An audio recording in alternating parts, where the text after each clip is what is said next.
Good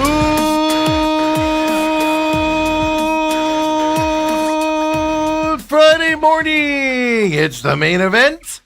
I'm your humble host, Stephen McCollum, and you know him as 17-year NFL veteran, 3-time Super Bowl champion for your fighting Dallas Cowboys in camp.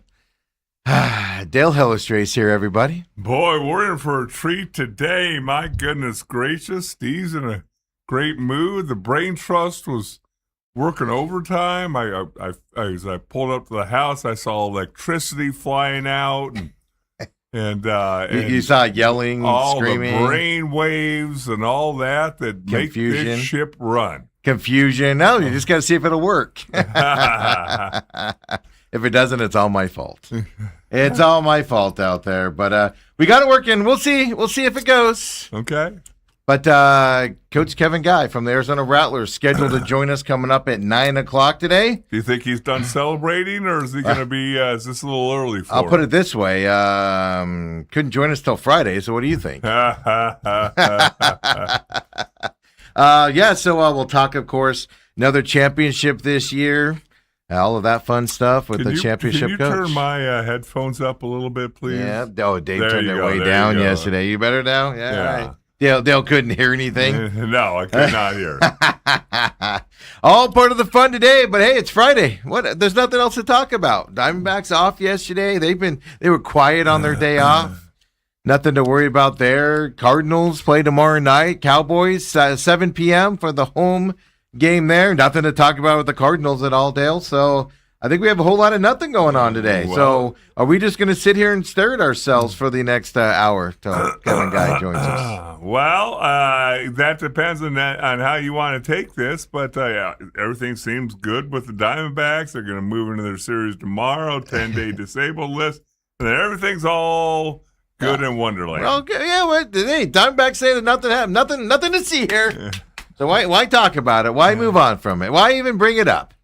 Diamondbacks have decided, that everything's good. I will say this, man. Those Marte fans, God bless you. God bless you.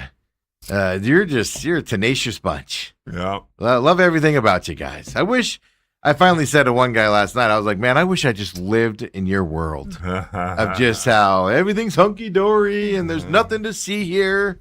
I didn't even mean it as an insult. I even put on that. I don't mean this as an insult. I wish I just could think like you do. Because I just don't get it. They're literally denying he abandoned the team. I thought that, I was like, no, fact. He didn't show up for a game. He abandoned his team. Well, he obviously had a reason to do so. It's not excusable to not notify anybody. Well, he obviously must have been disgruntled with the team. They must have done something to him. It's still not acceptable. Well, his knee hurts. It's still not acceptable. Well, you don't know what's happening behind there. You're just speculating. I'm just like, what?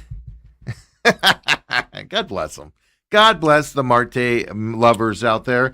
I'm being serious with that. I just wish I could live in a world where I could think like that, Dale. And everything's just hunky-gory and it's everybody else's fault. And there's always an excuse for you when you do something wrong. As I said, I think I made my stance pretty clear, but fool me once. I forgot about 2024 when he asked for a day off in the last week of the season. Yeah, 23. Yeah. That was 23. Last year, that was 24. He did it last year too. Right. He fouled that ball off his foot last year. 23, he asked for a day off like 3 days before the end of the season. Last year, of course, All-Star break, end of the season, fouled that ball off his foot. So I say, Blaze Alexander had that baseball-sized elbow, had the threads of a baseball in his elbow because he got hit, was out there the next day. It's 3 years of the same stuff. And like I said before, do I think the Diamondbacks are doing this properly? No. But I'm also a realist. They are in a precarious situation where the player has all the leverage. Oh. It could be they're just like, all right, we got to make this as good as humanly possible for a trading partner. You're already going to get hosed trading him. And now with all this stuff, it's going to be even worse. It could be as simple as that, trying to save face. But what I don't get, Dale, my synopsis is this on the Diamondbacks. I continue to be baffled on how they don't protect him If you're going to end up at the end of the day and have a meeting, move him back onto the IL, give him his paycheck, and say he'll be back when he's healthy. Doesn't mean he's going to be back in 10 days, by the way. It's just they're saying that right now. If you're going to do all of that stuff, why didn't you just protect him in the first place and just blame it on the knee on why you didn't show up and then deal with that behind the scenes afterwards? If you're just going to end up with that, why for the last 3 days has everybody been going, oh no, we haven't talked to him. He hasn't given us a reason. We don't know what's going on. Why are you doing all of that publicly just to just give in and put him on the IL for 10 days and act like nothing happened? Why? Why go through all of that if you're just going to protect him at the end? Protect him at the first point. That's what I don't get. It baffles me. It's fascinating to me how they've handled it. It's again, you can think what you want, and you're welcome to that opinion, and that's perfectly fine.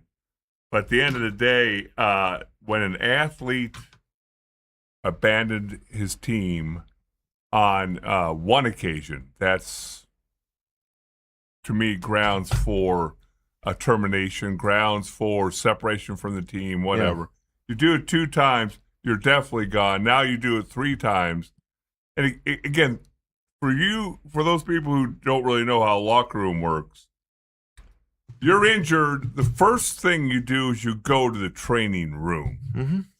You go to the training room and say, I can't go today. My knee's killing me. Well, what should we do? And if you have enough stature, as probably Cattell Marte does, you can go see your own doctor. But you've checked in with the trainer. Yeah. The trainer checks in with the manager. Mm-hmm. I might be bothered, but I can't be upset about it. But when you're at the team hotel and your solution is, I'm not going to show up. Yeah, and not tell anybody I'm not showing up. Not respond to text from your manager, mm-hmm. from your general manager. Your president was at the hotel. Mm-hmm. He was there because his family, his daughter or somebody lives there. Yeah. Yeah, and said, I was in the hotel. I stayed home from the game in case he needed to see me or whatever. Yeah. Says he reached out and said, if you need to talk, let me know. I'm here. Yep. And again, all we can go by is what we hear. Yep. Well, that's the funny thing is everybody's like, you're just speculating. That's because that's all we've been given. Right. Marte doesn't owe me. I feel like Marte owes me an apology. Not just me, but the fan base an apology. Because this distraction is ridiculous in a playoff push. But he doesn't technically owe us anything. If he doesn't want to tell the fans anything, fine. But isn't it amazing how it went from we don't know where he is, the personal problem he's dealing with. He's going back to Arizona for his knee. Oh, it's a personal problem again, and a knee. And now it's just a knee. The F? So, here's the problem with it, though, Dale. Here's the problem I have fundamentally. You're in a playoff hunt. He'll be back with 20-something games left if he's only gone for 10 days. Here's the problem I have with it. 10 days from now, it's a distraction again. You just haven't squashed it. It's a distraction 10 days from now. So no matter what happens over these next, this weekend against the Cubs, no matter what happens, next week on a Monday, it's a distraction again. What are we doing? Well, they got the Reds this weekend, and then they got the Cubs. Well, but then I'm putting next Thursday as 7 days. Okay. The weekend for the other 3, and let's say he comes back on that Monday. Distraction City right off the bat again in the middle of a playoffs chase. This is what's baffling to me. It's just like you've seen how this locker room's been affected by it. And I told you before, regardless of how the Diamondbacks handle this, we're going to know if it was the right decision. Because how is the locker room going to respond is the question mark going forward. So it's just fascinating. I don't understand why they haven't squashed it. I don't understand why it's going to continue to be a distraction. They could have squashed it by just saying, hey, he's going on the IL for 10 days. He needs to get healthy while we are working internally on the other side of things. And it's a personal issue that we're going to deal with internal. And we go, okay, we don't like it, but we can move on with our lives. Remember when he missed the All-Star game and he went in front of the media with his translator and he's all standing there all awkwardly, pretending he doesn't know English? Is that going to happen again, or are they going to shield him from everybody? That's going to be a bigger distraction. My biggest problem in this is the way it's been handled has been nothing but a giant distraction. Yep. And they haven't squashed it. It's going to continue to be a distraction in the middle of a playoff hunt. And that's where I'm mostly fed up with this team and how they handle it. It's squash it. Have the distraction go away.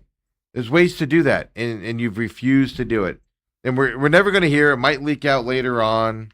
Like, for those of you that don't know, those of us that have people in the organization, in 2023, when he asked for a day off with, like, whatever it was, 3 games to go in the season on that playoff push, the locker room was pretty fired up about it. They were mad about it. And then they missed the playoffs that year, and they were mad about it. They were pissed about it. We poured it out there, but nobody latched onto it because they missed the playoffs a few days later, and everybody went home. Season. Yeah, everybody went home. But they were pissed about it. And then just all of this. So, like, yes, Twitter people, I'm not saying I'm all knowing. I'm not saying all that, but I do know a little bit more than you do. And to continue to say, like, the dude yesterday, I was just like, he didn't abandon his team. There's no proof of that. And I'm just like, the problem, obviously, is you don't know what the word abandoned means. So, I mean, it's solved now. 10 days. We have a resolution. But, boy, doesn't it look like the Diamondbacks just kowtow to their star player? And I'm not going to lie to you, Dale. I almost feel like they had to. They had no other choice. You're not going to be, if you want to trade him, you're not going to be able to do it. Because who's going to take a guy that you've suspended for abandoning his team? Right. Now, let me rephrase that. Somebody will take him. You're just not going to get anything for him. And you're already going to lose that trade. That's why they didn't trade him in the offseason, was they were going to lose that trade. I just don't get it, man. It's just baffling to me. In the middle of a playoff race, and you got the Reds and Cubs coming up on top of it. So, yeah. And I've been in locker rooms for 20 plus years of my life. And I understand the better you are as a player, the more leeway you get. 100%. But leeway is, you know what? You don't have to practice in pads on Wednesday. You get a veteran day off on a Wednesday in NFL circles. Every veteran Wednesday you're off, or you get a rest day, or you get a whatever. Yeah. But what you don't get is the right to not communicate and not be accountable. Yeah, that's why you're the best player. Usually, that's what makes this so awkward for me. Is the fact that most good teams, your best players are your most accountable players, your hardest working players. They set the standards. And the other thing that this begs to is the fact that that locker room obviously does not have a whole lot of strong veteran leadership. At least I'll say this, at least outgoing. Right. Inside that locker room, I'd go to argue we have no idea. Who's vocal, who's not? Is anybody vocal? We don't know that. I suspect Arenado's probably a vocal leader in there as a veteran, and people probably listen to him a little bit. But we don't know that. And he's been here less than a season. A few months, yeah. But future Hall of Famer, that carries some cachet, right, doesn't it? Younger players especially are probably going like, all right, what's he do? How's he fielding those balls and stuff like that? It's a baffling situation. This is what it has done, though. I've seen posts calling radio hosts in this valley racist because they knock on Marte. We even saw yesterday, if you didn't see this fun interaction, folks, welcome to media. This is why, Dale, we're independent. We have our own company, and we're not beholden to the man out there. Dave Burns makes a comment yesterday afternoon. And Gambo jumps right on it. And it's basically like, I wonder if Ketel Marte is the reason that Torey Lovullo is going to be fired. Something to that effect. And Gambo right away goes, well, I hope this isn't the reason why he's fired. After that show goes off the air, Burns has to do an apology on Twitter. I in no way mean Torey Lovullo should be fired for this. This is the level we're at now, Yeah. where people can't speak their mind. I'm not saying this for a fact. I'm saying my speculation and knowing how it works. Diamondbacks flex some muscles there. The ownership of 98.7 and KTR flexed some muscles. If the Diamondbacks didn't do it, the management was like, you can't be saying that stuff. We get checks from them.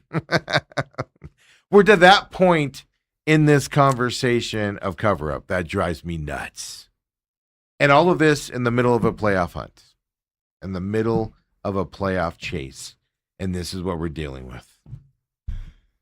It baffles me, Dale. I don't get the ownership and the management side of it. And I'll even go a step farther. Derek Hall and Ken Kendrick allowing yesterday to happen. And like I said, it's their job, handled however they want.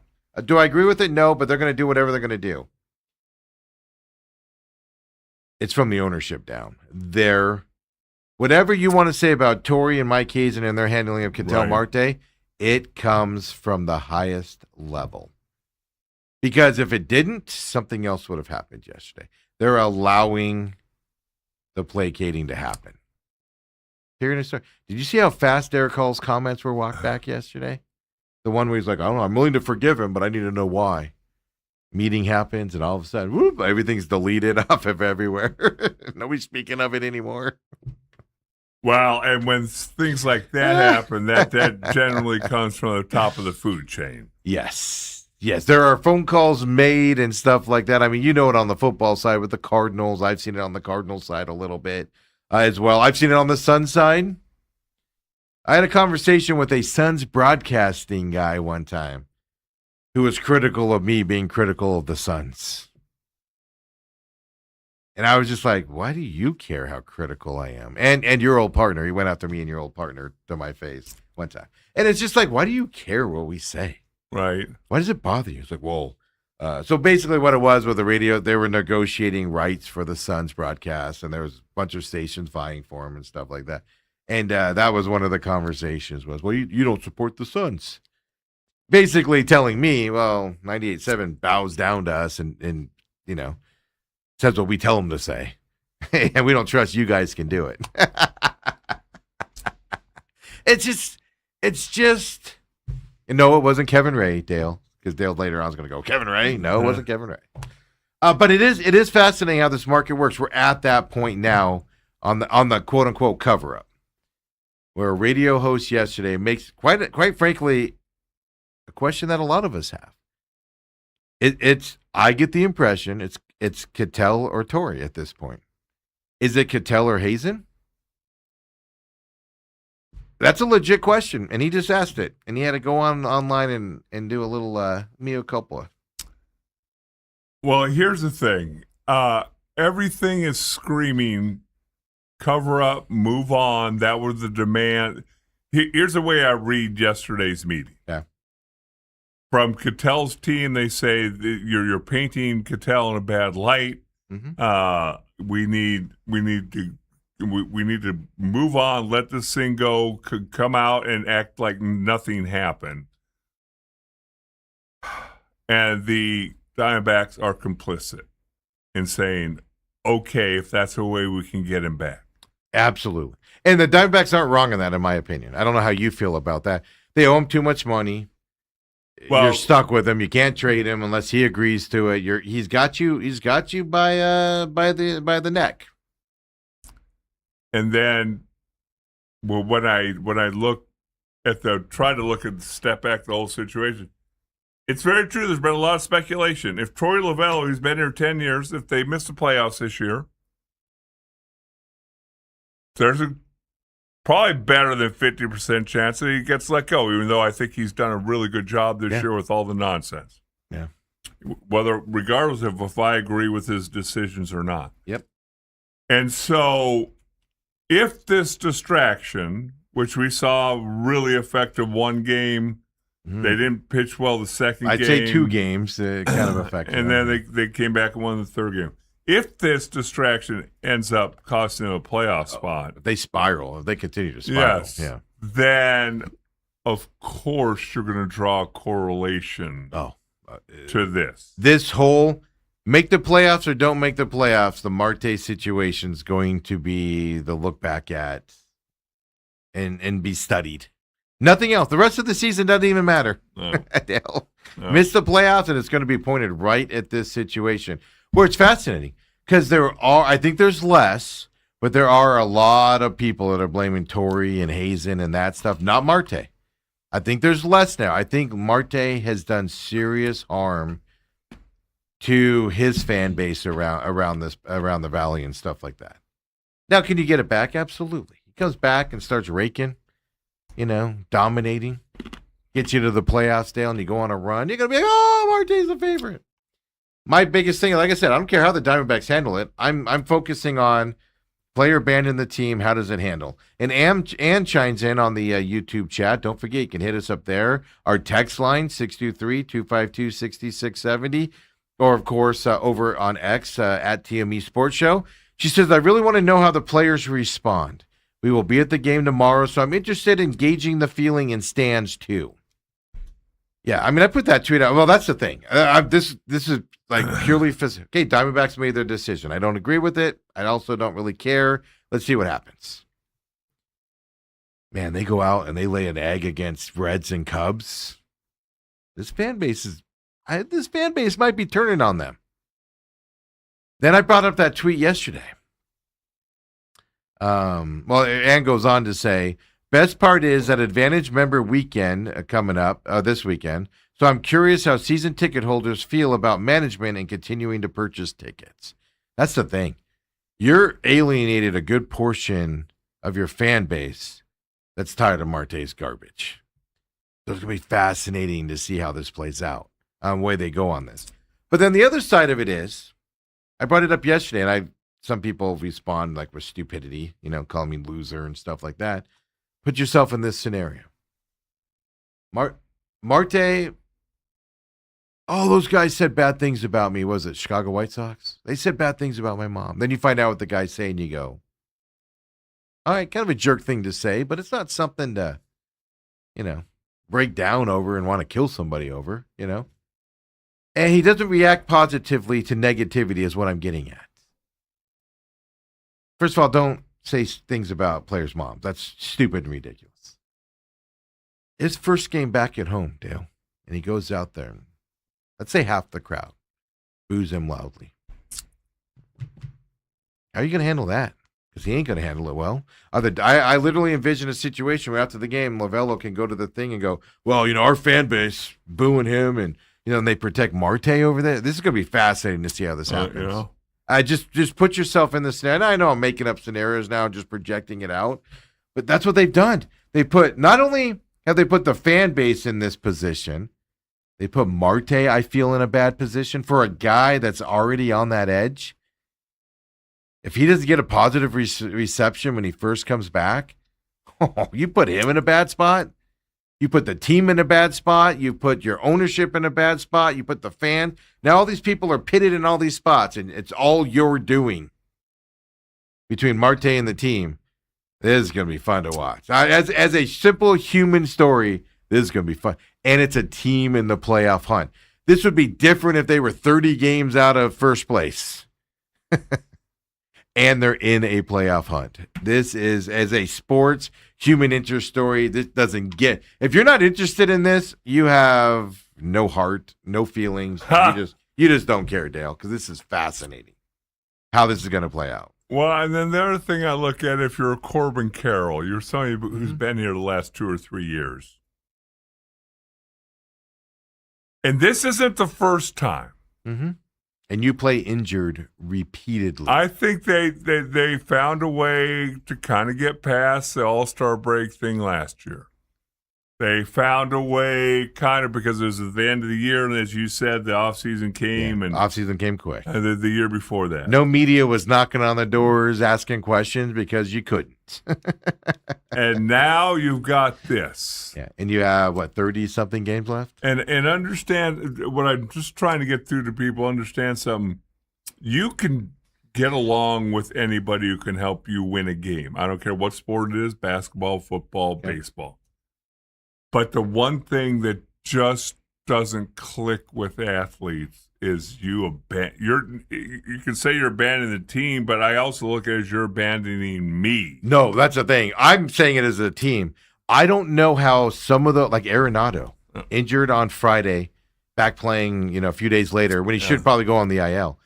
How do you now look at the situation and go, you bailed on me, dude? Yeah, well, that's the thing. That's the way you look at it. I phrase it as a team, but I'm looking at it as an individual side of it. Yeah, he can help us win, but he's not here when we need him the most. And so if in 10 days his MRI, who I guess he's finally going to have. Well, he had it yesterday.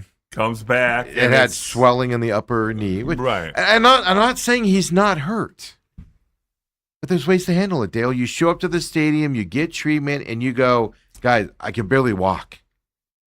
And Marte could have probably said, I know you need me at DH, Skip, but I can't play today. And they probably would have capitulated it and let him sit out.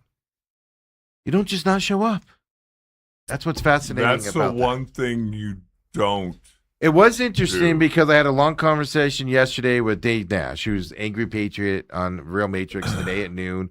New episode coming out with Dale Hellestrae on there. Another Fauci episode. But I was talking to him. He was a minor league baseball player. Because we got your perspective as a football player. I think in football, that wouldn't fly at all. Right. From coaching to just other players, right? And everybody says Michael Irvin's problem, but he always showed up to games. He had some, Charles Haley. Yeah, but he always showed up to games. They didn't abandon you. Like they didn't just ghost everybody and, Monday, Tuesday after a game, they weren't there and they're supposed to be. And all of a sudden they're like, oh, hey, I'm here, everybody.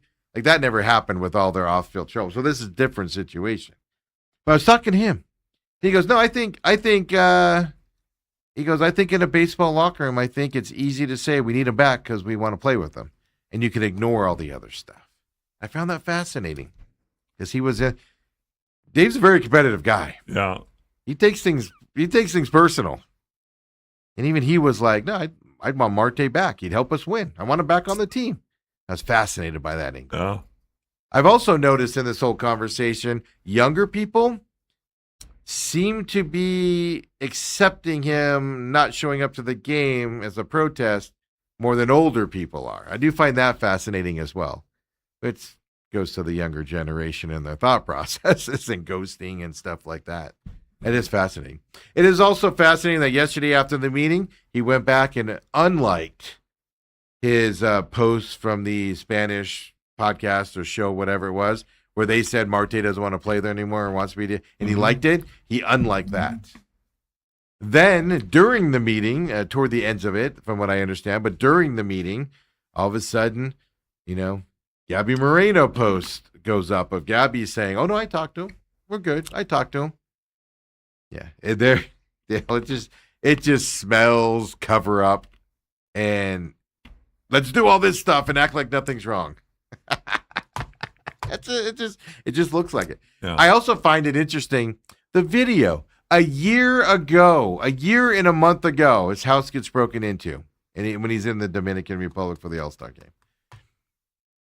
And this is the time the news comes out with the feed where you can see the break-in. Oh, it just so happens to happen this week after Monday. Man, the narratives just crack me up on this. If you just sit back and look at it all and take it in, wow. I'm going to say rightfully so. The Diamondbacks are trying to act like nothing is happening. I think they have to, because even if you want to unload the guy, you can't right now. You have to redo his image if you're going to even try to shop him around and unload him and stuff to that effect. And it's kind of interesting. But we do have a Reds weekend here coming up. This weekend, E-Rod's on the mound tonight, Cincinnati, Arizona, 6:40 p.m. from here in Arizona. This is a series the Diamondbacks should win. The question becomes, there's a big distraction around this team, And I'm not going to say individual games, but if you extrapolate this out, if they come out of this 6-game series and they have an under 500 record, then we can look back and go, all right, they're still feeling the effects of this situation, type of a deal. But I'm not going to say if they go out tonight and lose, I'm not going to go, well, they're still, unless they lose like 13-0 and have a bunch of errors again. I'm not going to come back, tomorrow morning and be like, oh, it's still a Marte hangover. All right, I'm not going to do that. We need more of an extrapolation of it out there. But Erod tonight on the mound. Saturday, also here from Arizona, 5:10 p.m. Soroka gets back out there against Rhett Lauder. And then on Sunday, of course, 1:10 p.m., it is Mitch Bratt and Andrew Abbott here for the Reds. And look, you've got a red hot, like I said, I call them the best team in baseball, but I'm discounting the Brewers. I think the Brewers might be. Because the Cubs can't even catch them. And you got the Cubs coming up next at home with a large Cubs crowd. Oh, yeah. Whew. Monday, Tuesday, Wednesday? Yeah. This is not the time for distractions, let's put it that way. And then you go to the Giants after that. And then, here's the thing. Extrapolate it out, 10 days from yesterday, roughly. Home games against the Phillies. That if Marte is healthy, they say he will be back. Marte is going to come back for the Phillies series. And just when you need a distraction, right? Against a team you're fighting with in the wild card standings. Well, and then you just wonder, again, in 10 days, it's going to be here before you know it. Yeah. Obviously, the MRI came back. There's no structural damage. There's soreness. They just said swelling. I think the phrase was swelling in the upper chambers and stuff, which means the upper part of the hamstring and that. Guess what could have really helped that? Some rehab and treatment. Yeah, that he could have been getting somewhere somehow. Not getting that. Yeah. I mean, because I'm assuming he wasn't going to a doctor to get treatment while he's been away from the team, right? And we don't know that, but I'm going to assume he's not showing up for it, and things to that effect. But who knows? Hey, when we come back, well, we'll look at the wild card standings here as well. We got some LaFleur news out there for the Cardinals, Cowboys. Kevin Guy's scheduled to join us coming up at 9 o'clock as well. Arizona Rattlers. Hey, it's not enough of this negativity and loser mentality and everything. Let's get into it with a winner coming up here as well. Coming back, it's the main event.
And we're back here, main event, having some fun here, having the Diamondbacks talk as we go through the show as well. And man, we're just having issues galore in here today.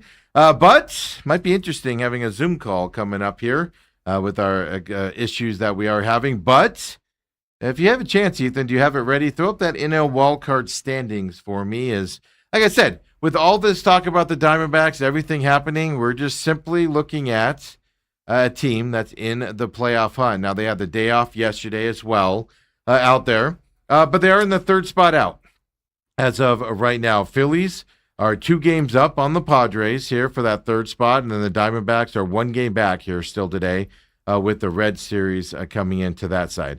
The interesting thing is, right, we've been talking about the Marlins a little bit and paying attention to, hey, watch the Marlins. They'll come up. They'll go back down. Well, the Marlins have lost 3 in a row. Yep. The team to pay attention to, though, is the St. Louis Cardinals.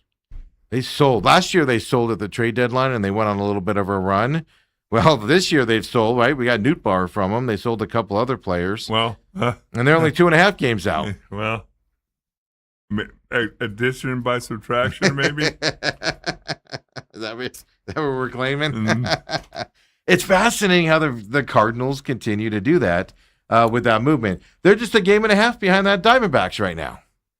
With a Reds-Cubs series coming up, then at Giants, and then Phillies. Oh, and all this distraction around there. Yeah.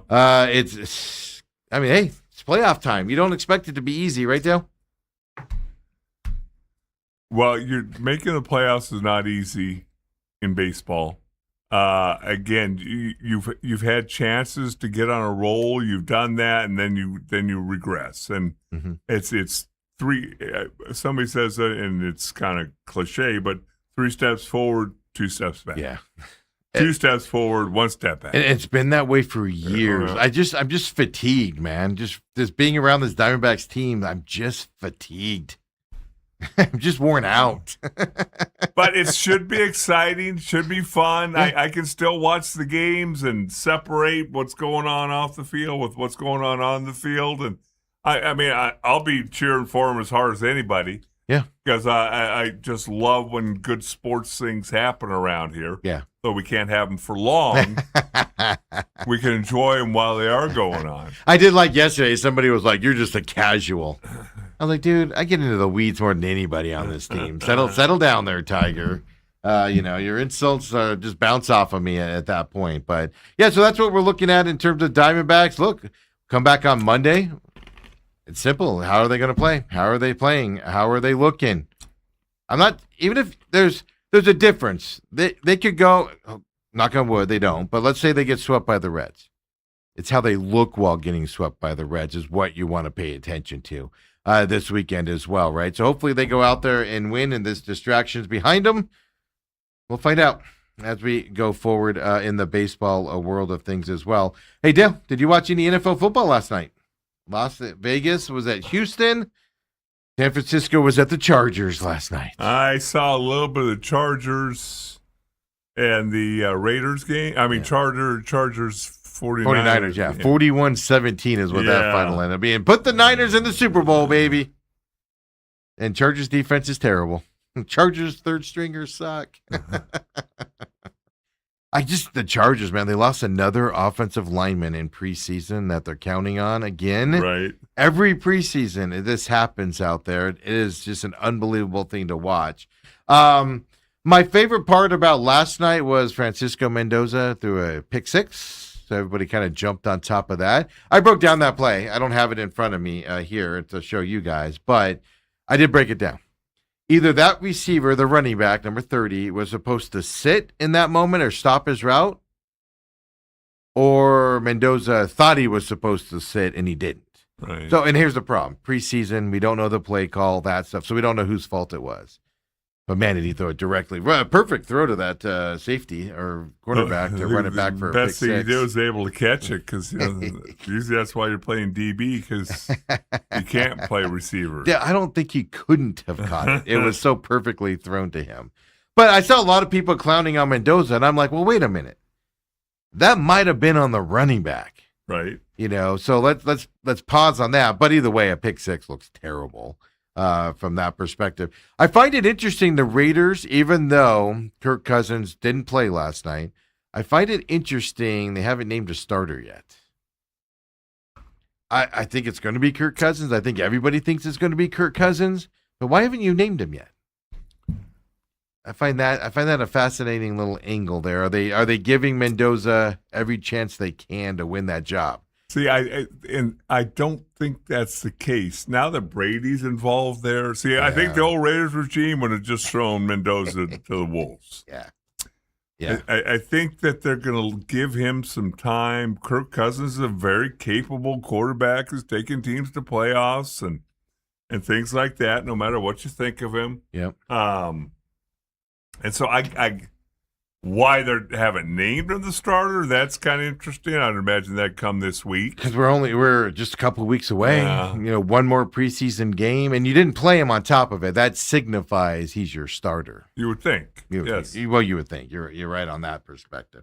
So it is fascinating what the Raiders are doing out there. The second game was kind of a dud. I just don't. Mike McDaniel, man. I saw videos in training camp where Justin Herbert was throwing some balls and Mike McDaniel was losing his mind. Yeah. Because he had Tua as his quarterback for a bunch of years. Right. And he's like, we have a guy that can throw like that? Yeah. Because Herbert can throw. And it was kind of funny to watch. And then you go out there last night, and I get it, backup, stuff like that. But I don't know. I was like, that offense may not be what you think it might be. I know it's preseason, and I haven't followed their camp at all, but it's just an interesting perspective that I was looking at last night from that. Tonight you got Jets in Pittsburgh, Carolina, Jacksonville, and then Green Bay at Denver tonight as well, going into these games. A lot of these are NFL Network or not broadcasted at all until they go on NFL Plus later on as well. Saturdays when most of the games happen, Baltimore, Minnesota, which two teams everybody's going to be paying attention to this year to see how they come out. That's an interesting one at 10 o'clock tomorrow morning. These joint practices, Cardinals go to Green Bay next week, and the fights that are happening. I mean, $500,000 fines for teams last weekend. Was it the Cowboys yesterday that got in a big fight? Somebody got in a big fight yesterday. It happened earlier in the week, but them and the Saints each got fined $500,000. Yeah. I saw the letter the NFL put out before the preseason. Yeah. And it makes it pretty clear. We will not have shenanigans in joint practices. Or you will be punished. And it's one of those things, like, to me, I'm like, who cares? That's why, if anything, you're getting eyeballs. Who cares? You're getting eyeballs on a boring thing otherwise.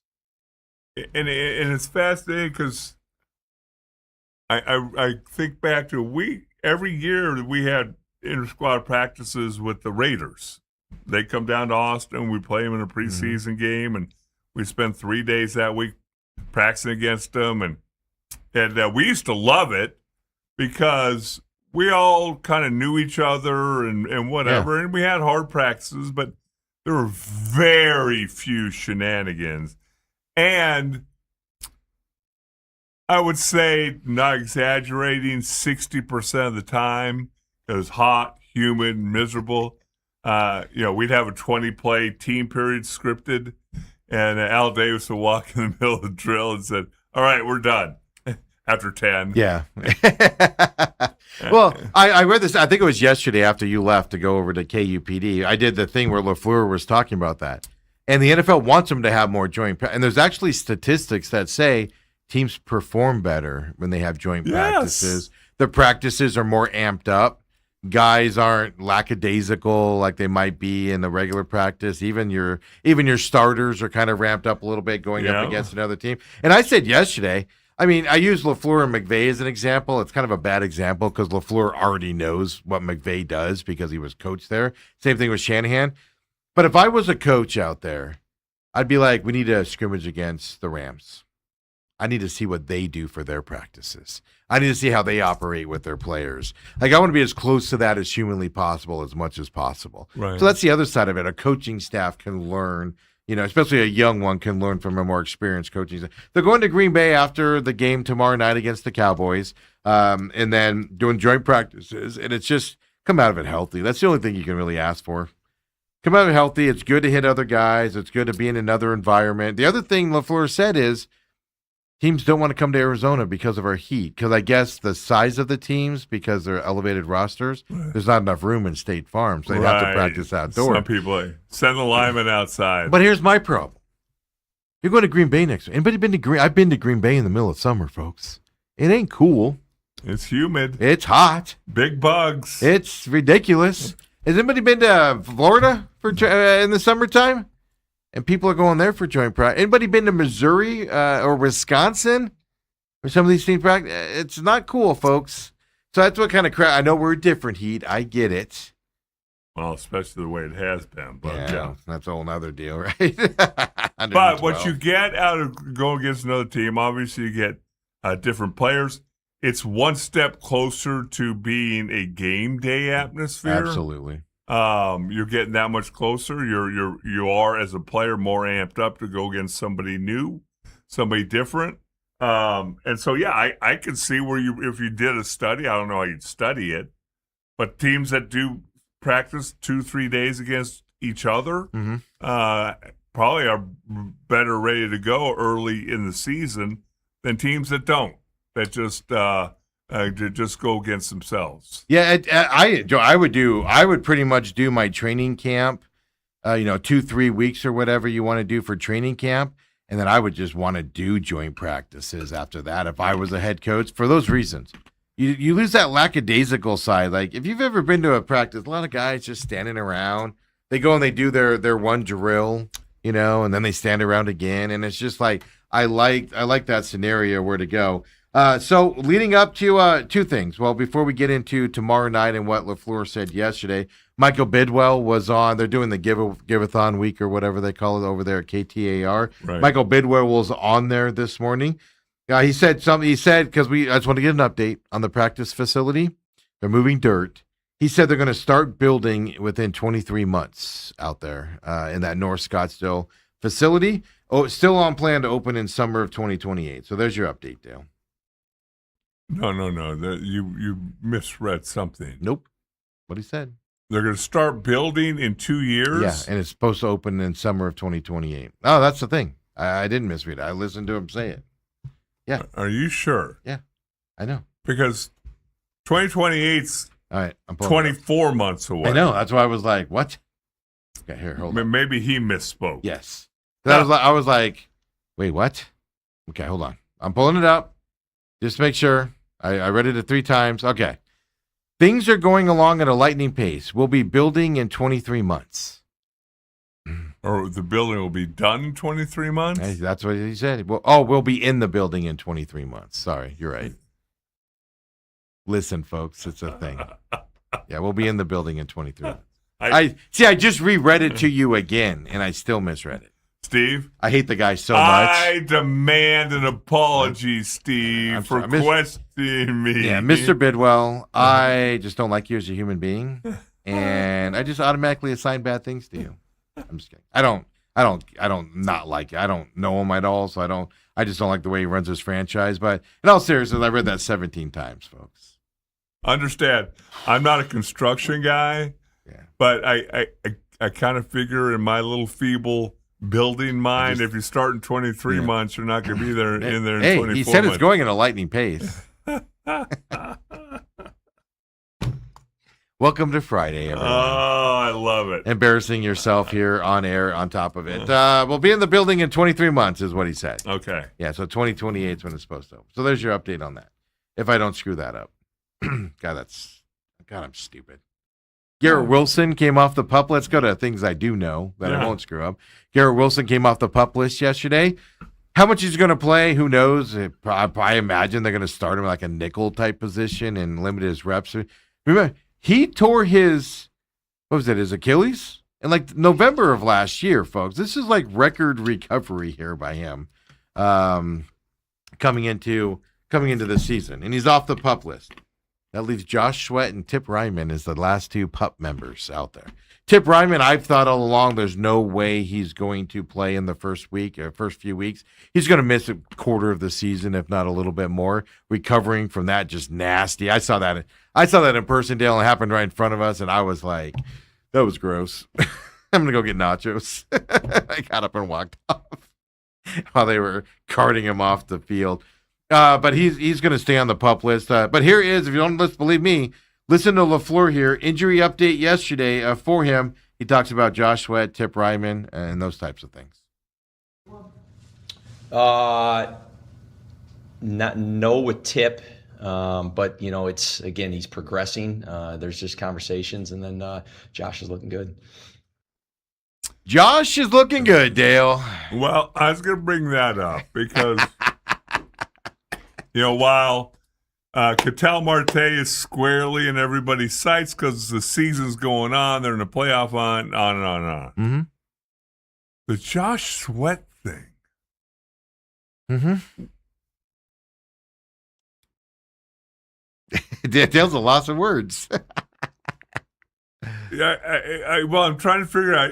I guess we know he doesn't want to play for the Cardinals because Jonathan Ganna's not there anymore. Well, that's the rumor. We haven't had that confirmed, but that's been said by a few media people that follow the team. And he's showing up to the facility. He's in the building, but not participating. But they say he's working out. I played it the other day, Wednesday, when you weren't here, when you had to miss that day. Yeah. I played the clip where they asked him, like, what's Josh Sweat's spirits? And he literally goes, good. He was giving me information on this really killer restaurant in the Arcadia district I should go visit. It just makes me giggle. The bounds, and I'll say this about LaFleur. Jonathan Gannon would have been an a-hole if you keep asking that question. Right. At least LaFleur is finding, like, fun little ways to be like, I'm not telling you guys. But I'm going to assume he's going to be back for week 1 because they're pointing to it. They're not whispering it. Oh, play it for me, Ethan. Here it is. He was asking about Josh's Sweat's, thoughts and his energy level and that stuff at training camp. Oh, yeah. Had a great talk with him about a cool restaurant in Arcadia today. It was sweet.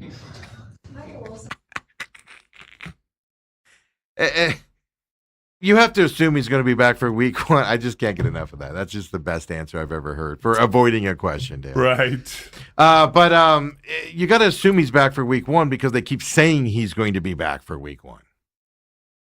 Because are they doing a D-backs thing where they're just setting it up for failure? Is kind of the question that I got going. You wonder about that. You wonder whether he plays for the Cardinals or not.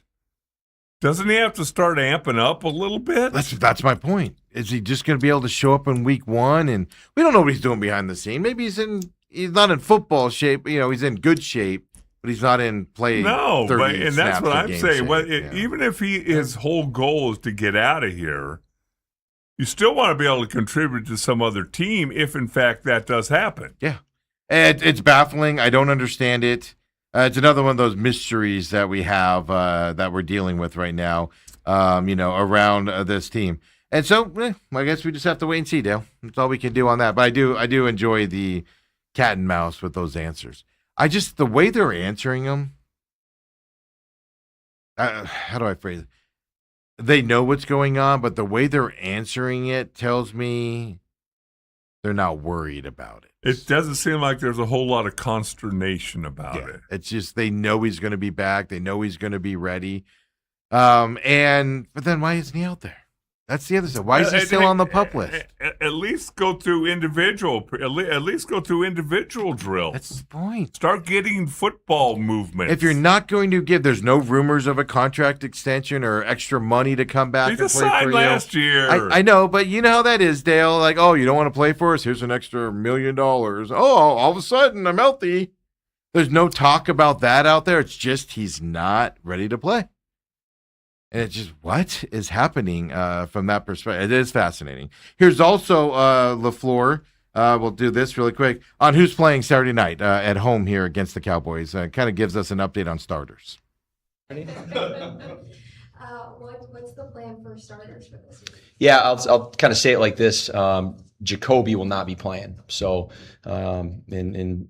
following suit with the offensive line and stuff like that. So I don't want to say that all quote unquote starters because we don't have our starters yet per se. I mean, obviously, I'm not going to sit here and say we don't know who's going to be our left tackle and who's going to be our our center and stuff like that. But it's not like 22 guys are going to be sitting out. There's going to be guys that are going to be out there on day one that are going to be starters that will be playing in this game. But Jacoby will not. Gardner will be starting, and we'll take it from there. Probably a half a ball for Gardner, if not getting into the third quarter, just depending on the flow of the game. I find that fascinating. Gardner, now Beck's out. He said probably not for Beck. Beck's out. I think they're going to save Beck, get him healthy, and I think the third playoff game against Green Bay, I think you're going to see a healthy dose of Carson Beck. Preseason. Oh, preseason. Sorry. What did I say? Playoff? Boy, you really are looking through rose-colored glasses. The third playoff game. That would be. I was doing fine. I don't know. After they win their division, that's a Super Bowl. I was doing fine. I don't know what's happening to me right now. I don't know why I've gone downhill so fast on this Friday. Holy moly, folks. Woo! I didn't eat breakfast today. I'm doing protein shakes today. Maybe that's it. Oh. I hit a wall or something. Yeah, well, maybe start doing that on weekends Yeah, and I then know. I don't know. eat your Chick-fil-A out. Yeah, I just stuff my face with the crap during the week. But yeah, so but I think we're going to see Carson Beck against Green Bay next week, and a healthy dose of him. But Minshew through now, Slovis. You don't want Slovis going out there playing 3 quarters and then maybe getting hurt, and then you got to throw Gunnar Minshew back out there again. Well, especially at home, you'd like it to be entertaining again. Yeah, that's the thing. And here's the opportunity for the Cardinals tomorrow night that we're going to be going to the game. Me, Ethan, Autumn, and one of her kids. Really? We're going to go. I've been told to do it. And we'll go to break here because Kevin Guy's coming up. But they have a chance here to kind of, I don't want to say win over the fan base, but they got an opportunity to put the fan base in a really good mood to start the season with all the negativity in the offseason about how this team's going to be lucky to win one game, the Jacoby Brissett thing and stuff like that. So we'll talk more about that coming up later in the show. Let's take our top of the hour break. Come on back, second hour, with the winner. Yeah, we'll just call him the legend. He probably won't like that. Kevin Guy coming up here, of course, head coach of the Rattlers, 2026 IFL champions. Boy, Dale's got a ton of questions for him. Let's get into it. Kevin Guy coming up next.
And we're back here, main event, second hour. Don't forget, live on YouTube, TME Media AZ.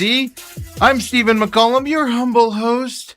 Then you've got Dale Hellestrae, 17-year NFL veteran, 3-time Super Bowl champion, and then now we are joined by multiple championships out there, 2026 IFL champion. Here at the Arizona Rattlers, Kevin Guy's joining us as well. Hey, Coach, how you doing? Good morning, guys. How you doing? Doing great today, man. So Dale's number one question, Dale, I'll let you ask it here. Well, Your I question. just wondered, you couldn't come on till Friday because you celebrated all week long? Man, I had to do player exits, coaches exits. I had all those meetings. I had to get them out of the building. Well, let's start here. I know Steve showed up to a lot of games and watched your journey and all that. You had to go on the road to win this championship. Every game was on the road. Just tell us how satisfied you are, especially with the way last season ended, coming back and getting the championship. Yeah, I think that's where it starts, right? We had that fiasco at the end of the season last year, and just left there really upset. We had a you could appeal the game and then the league wouldn't go along with it, but they did admit that they were wrong on the call, and but that was a hard pill to swallow, and what I did is I needed a mental break because I was ready to choke somebody out, and I went to Kansas to watch my son play college football, and I went and got an Airbnb for 2 months. I actually got more work done up there because nobody can walk in my office and bother me. But But I just spent the off season getting myself in shape. I lost like 36 pounds. I got myself in the right mindset. We had while I was in Kansas, we were having player personnel meetings daily, along with selling on the business side. But I wanted to make sure we got the right guys in the locker room, and we worked really hard at that as a staff, and we flipped almost 75% of our roster over from last year, and really got a lot of people out and a lot of new people in, and we knew we were going to take some little lumps along the way, and we just, at one point, I think we were 7-5, and then we racked off like 7 wins in a row. And I guess the satisfying part was, you know, as a coach, you get to watch the film, and you can see the teams. And every week, those coaches polls would come out, and they would have us ranked 4th and 5th and 6th, and and I'm sitting here going, we'll beat the hell out of 99% of these teams if we once we get going here. And sure enough, we got to the playoffs, and we knocked off number 3, number 2, number 1. We're the first team in the history of the league to knock off both number 1 seeds in the playoffs. So it was pretty. I was pretty satisfied at the end. Players deserve all the credit. They put the work in all year and bought in, and really happy where the organization ended up. It's fascinating because halfway through the season, all the home games we were able to come over and cover for you guys. I looked at Dale was asking me about it being there in person, and I told him, I said, man, I think the winner's coming out of the East this year. Just the way the Eastern Division was playing. And then as it went on, I started going, hey, Dale, this defense is something to pay attention to. And I always caveat it with IFL standards, for the defense there. Your defense just got better and better and better. Ended up being, I believe, the number 1 defense in the league on that. And that just led you to and rode you to this championship, in my opinion. Nothing against the offense there, but that defense on that. And it was all new guys until Merriweather came back, 8 games into the season, I think, or something. Yeah. Other than that, it was all young guys. McKee wins Defensive Player of the Year as a rookie. On top of that, I mean, just talk about the growth of that defense throughout that year to set you up, because defense isn't something people talk about in these indoor leagues. Well, one thing I do that's pretty unique as a coach is, I call the plays on both sides of the ball. And, we were so young at the beginning of the season. We came out home opener and got after San Diego, who wound up being the number 1 seed in the West.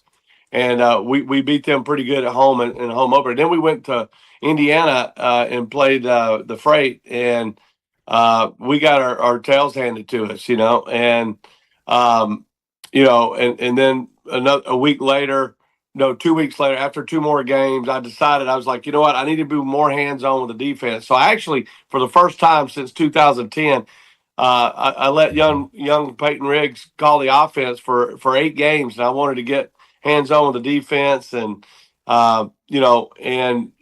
between myself and Coach Jernigan and Coach Winfrey, we worked on the defense and really got them in a spot where we were playing some really good football. And this game is a possession game. It's not field position like it is in the outdoor game. So it's a possession game, more like basketball. And so this game's about getting stops. And so our defense really got better as the year went on. We added some leadership about halfway through, brought Merriweather back.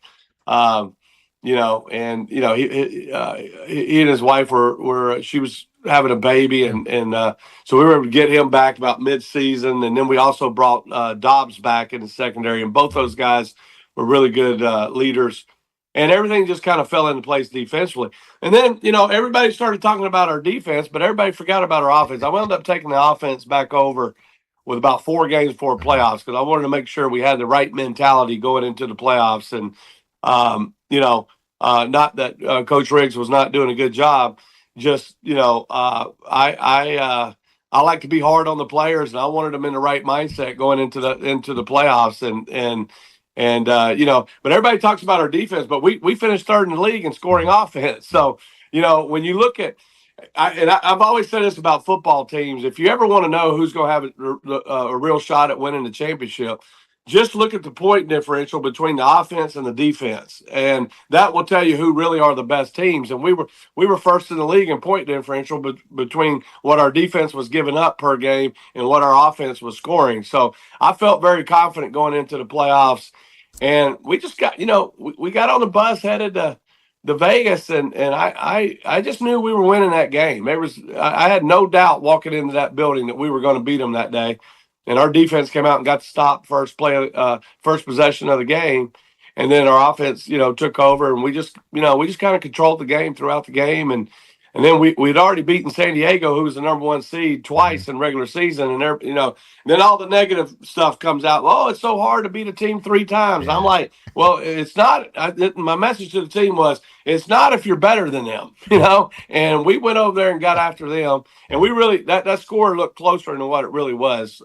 They came we back at the controlled end, that game yeah. in San Diego, yeah. And so we controlled that game throughout the whole game, and then going into Tucson, I mean, we're since I've been the head coach of the Rattlers, we're 9-0 against Green Bay, and I was just like, you know what, we're going to beat them too, and we were just confident throughout the whole playoffs, and we just carried ourselves a certain way, and it wasn't from an arrogant standpoint, it was just business like, and we got everybody in the right mindset, and that's the way we approached it, and our guys got it done. All right, so knowing you for as long as I've known you, you made it seem pretty simple while you're talking about it. Yeah, I gave up the play calling offensively. How hard was that, number one? How hard was it not to second guess play calls, things that the young kid did, full well knowing he's growing into this job, but still, it's your job. How hard was that for you personally? Well, I mean, I think it was harder on him than me. Because I'm terrible at it. I mean, every time he'd make a call, I'd be on the headset. I'm going like, "What the hell are you calling?" well, really quick. I have a story on this because Coach Guy in the press conference it's an emotion, whether win or lose. He just emotionally just says stuff. And after one of the games, he was like, "We're running too much left and right," and because he was calling those play calls. Next game, all of a sudden, I don't think I saw a left or right play call or anything like that. So it was funny how Coach Guy does do that type of work, and how it's still integral into that. I didn't mean to interrupt you. I just wanted to that just stuck with me this year with you saying that after that game. And then just next week, it was no left or right plays. I don't think the whole game. Yeah, it had nothing to do with Coach Riggs. It had nothing to do with Coach Riggs at all. He has got an awesome mind for this game, and he's very bright. He grew up. It's Curtis Riggs' son. He grew up around his daddy. His daddy was very successful. And he's going to be very successful. And but it was more about me. I was just like, you know what? I'm big on being physical and imposing our will on other teams. And we needed to get to that point, and we weren't getting there fast enough, and I was frustrated, but we racked off 7 in a row at the end, and I was very it's very pleasing at the end, but I made the big guy happy. Ron Schertz, it all starts at the top, and yeah. A lot of smiles on him in his winning. face after that championship. I saw him in the crowd there, and big old smile from him. So he loves winning. So tell me this, Coach. Again, knowing you for a long time, and everybody knows this in football. Quarterback, you have to have a quarterback to have a chance. Now, does he have to be the best in the league? Not necessarily, but you have to have a quarterback. How did you hone in on Myler, and how did you get him here, and why him? Well, this story's been repeated over and over again because, Green Bay really was upset that when he left for free agency. And I'm like, that's what free agency's for, is for these players to go test the waters and change their scenery. But he texted me on the first day of training, of free agency. And I had no idea I was going to be in the quarterback market. And Dalton Snead, who's been our quarterback the last 2 years and led us to a championship in 24. He texted me the day before free agency and said, "Hey, Coach, my wife's pregnant, and I think it might be time to get on with life." And, and it kind of caught me off guard. And then I was like, all right, I'm going to give it a few days and just see if he's panicking because this is their first child, and see if he comes around, wants to play. And, but about 3-4 days later, nothing had changed. And so I didn't even respond to Max for like a couple of days. And I was a little, I'll be frank, I was a little weary of picking him up out of free agency, not because I didn't think he was a good player, but on the east side, they just play a bunch of zone. Okay. And you come over to the west and you see all kind of variations of defenses and man coverage and blitzing. And sometimes those numbers that they throw out stat wise are misleading. I just feel like the West. If you look, the West has won the championship every year. We've went to 2 conferences. Okay, so I didn't know, and I went and watched some film on him. Then I decided to call him back, and we brought him in. Well, we didn't think we were getting Drew Powell back either. The doctor had told us he was going to be out for a year, and so I was like, well, I better start chasing this Max kid, or we may not have a veteran quarterback in here. Well, then right before the season started, Doc clears Drew, so we decided to bring Drew back and let him compete. And Max is coming off a year where he was MVP, and I'm sure me telling him that he had to compete in camp was probably new for him. And so, but I told him, I said, that's the only way we do it here at the round. I don't care who you are. You can lead us to the championship this year, and then next year you're still going to have to come back and compete in camp. And so we brought him in, and he struggled, with the offense. Not really with the offense. He struggled with our defense in training camp, and Drew did look better in training camp. But I decided to go with Max because we had signed him first out of free agency, and he struggled. And I'll be frank with you, he's a Midwest guy, and they're, if you've been around Midwest people, they're really laid back. And then here I come, 4th and 1 from Alabama, and I think I scared the hell out of him, And so that was one reason I decided to put Riggs in there at offense too, because they were both 2 Midwest guys. I was like, let them, swap kisses with each other and see if they can get on the same page. But but he was. I knew if we were going to get to where we wanted to go, we had to get him in there. And once we put him back in, he looked like an MVP the rest of the season. So real quick, because I've heard you say it before. So also to redo it for me, but also the lay people out there.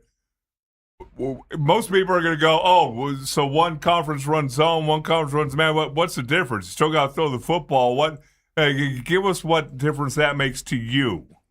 Well, when you're talking about a 50-yard field and you're playing teams that play cover 3 every play, you just sit there and check it down, and they play that bend but don't break. But I've never bought into that philosophy because you just get bent right over the goal line. And so, these quarterbacks would just throw check downs all the way down the field and get down there inside the 5 and then run the ball or whatever and get in the end zone. And, we run a philosophy here where we're going to try to stop you at whatever part of the field from goal line to goal line. And we're really aggressive, and we blitz and play a bunch of variations off our man and zone blitz schemes. And but we've always pressure. Where at East, you go to East. If the linebacker blitzes 3 times a game, it would shock me. Okay. They ought to put a line on that in Vegas, because they don't blitz that much, so, but you come out here and you're going to see that in the West. And I just think defenses are just way more advanced, and they're a little bit caught in the old days in the East. And that's why they're not winning when we get in the playoffs. You get to the West team, and really the Western Conference Championship game. And I thought this year, the first round between us and Vegas was the championship game. I said, whoever wins this game between us and Vegas is going to the show in Tucson and probably going to win it all. And if you go look at the point differential, we were first, Vegas was second. And, I think that holds up every year. One thing I noticed, and you might poo-poo this, but I'll just throw it out there. One thing I know, like when you played Fisher Freight at home, you struggled against Fisher Freight. It was a close loss there at home, and then you talked about your struggles on the road there. But even with Green Bay, standing there on media day and walking around, it's just those East Coast teams, at least that I saw in person, they're just big teams, right? Not that you're not big, but there's it's almost like there's a size differential, and then you have the speed side of it. Is that indicative of? I know Vegas isn't huge in terms of that either, and San Diego, besides Nate Davis, who's bigger than everybody on the planet as a quarterback. Is that something that's in this league where just the different divisions are built those ways, or is that just a dumb observation I made over time? Well, if you were at the press conference, of the national championship game. their players were talking about how much beer they drink up there. Yeah, So that might be why they're a little bigger. well, I talked about that really quick. Is you are very matter of fact, and I didn't know how to phrase. I was trying to figure out how to phrase it without being insulting because I don't want people to think I'm like bashing you. But you're very matter of fact. Like you got up there and you're like, we show up on time. Our players work hard. We do the same thing. Everything. And then, like you said, they were like, hey, we drink a lot of beer. We have fun. That one guy was like, oh, my hair, and it's like business. And then it's business but fun on the others. But I've noticed that with a lot of teams around the league with you guys and stuff like that. So it is funny how you bring that up. But that kind of goes to the speed side of it. It just you guys look. You started that game, I'm going to say terribly with the deuce, and then the way they went down and scored. You're down 9-0 right off the bat. Momentum's in their way, and they were bigger. But then it just your speed kind of just took over as that game went on, in my opinion, and kind of got you there at the end. And it's just I've noticed that between the East and West, over the last couple of years, and it's because you talk about the defensive side, which brings me to I usually leave the offensive line questions to Dale, but he wasn't as ingrained with it. You had to make an offensive line move, after the New Jersey game because your guy got hurt again, and then you made another move where you moved Parks outside and a new center in there as the season went on. That helped. How did that open up your offense and get kind of Max Myler and Drew Powell when he was in there playing? How did that kind of help that offense open up with those moves that you made? Yeah, we got into some injuries in mid-season. That's why we dropped a couple there, and but we went out and picked up Kimbrough, as a free agent and brought him in. And once Mike Brown, who would have been all league center, and he was a big human being. Okay, so when he got hurt, he tore his Achilles, I believe, up in Jersey when we were up in Jersey playing, and it took us a few weeks to get the right guy in there. So we moved Jake Parks from guard to center, and he got some film of him playing center. But we knew we were going to be a better team if we got another center in here and moved out the guard. And once we did that, everything settled down and we got hot and we started winning. But you win the game in the trenches, no doubt. And then, defensively, we were told all year long by the media who really, doesn't have a clue when it comes to football. And, they were telling us how we needed to get better at nose. And I was like, me and Coach Jernigan I kept tweaking him in meetings and coaches meetings like, hey, man, I hear we're not good enough at nose. And, he'd get all cranky and be like the angry crab. And, and he would, get frustrated, but we're good enough. I'm telling you, we're good enough to win it. And I knew we were. I was just messing with them. But we had, two noses. I felt like we could get it done. But we were very athletic on the edge. We had three guys that could rush. We could drop them off into coverage. We could match up with teams a lot of different ways. And that's what I was talking about, all those variations of defenses that we can throw at you. And because we could show you man, and then we could throw some zone blitz schemes at you and still pressure you. And, so we just, we made the changes that we needed to make as the season went on. But I will tell you, like when we got down 9-0 in the championship game, I was never concerned at all. I think our staff is the best in the business when it comes to making adjustments. And, I knew the time was on our side. It happened so early in the game. I was like, we got plenty of time to come back and overcome this. And once we went in tied up at halftime, I knew that second half, I was like, hey, we're going to figure out a way to get some separation here. And we wound up getting up 11 points. And then at that point, it was so late in the game, it was all about just managing the clock. Yeah. Well, knowing you, Kevin, obviously you're going to enjoy this for a little bit longer, and then it's time to move on to next season.